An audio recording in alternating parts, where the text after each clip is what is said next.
শহীদরা যখন এই কাটা হাত নিয়া, কাটা পা নিয়া, কন্যা কাটা নিয়া, রক্ত মাখা জামা নিয়া আল্লাহর দরবারে উপস্থিত হবে, আল্লাহ রাব্বুল আলামিন বলবেন, রে বান্দা তোমার এই অবস্থা কেন?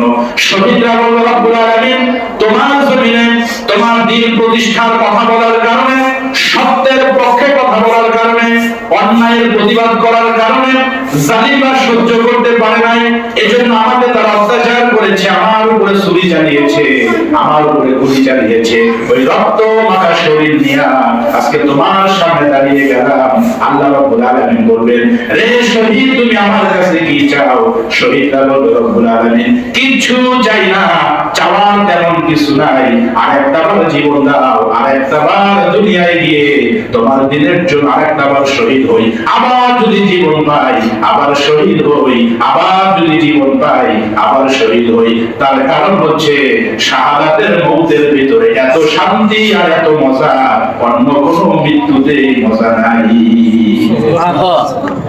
ভাইরা আমার, শহীদরা ছাড়া যত মানুষ জান্নাতে যাবে, কোন জান্নাতীকে দুনিয়ার প্রস্তাব দেওয়া হলে তারা দুনিয়ায় আসতে চাইবে না, এমনকি তামাম পৃথিবীর যদি বাদশাহীও তাদেরকে দেওয়া হয় এরপরেও তারা আসতে চাইবে না।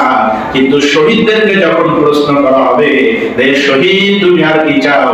শহীদরা বলবে, আমরা কিচ্ছু চাই না, জীবন চাই, আরেকটা বার তোমার রাস্তায় শাহাদাত বরণ করতে চাই। ভাইরা আমার, আল্লাহ রাব্বুল আলামিন শহীদদের মর্যাদা দিয়েছেন।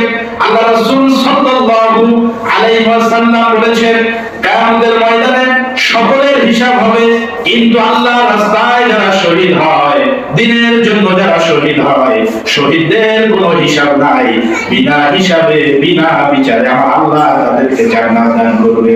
সুবহানাল্লাহ।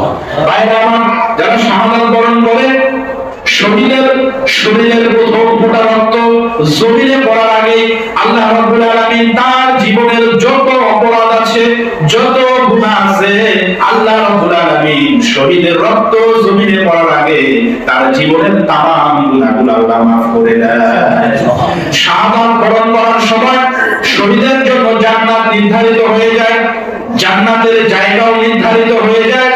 এজন্য আল্লাহ রাব্বুল আলামিন ফেরেশতাদের মাধ্যমে যখন তারা শহীদ হয়, শহীদদের চোখের সামনে জান্নাতের ওই নির্ধারিত জায়গা শহীদদের চোখের সামনে তুলে ধরা হয়, আর শহীদদের কবরে কোনো আযাব হবে না, এমনকি কিয়ামতের ভয়াবহতাও শহীদদেরকে ফেস করতে হবে না।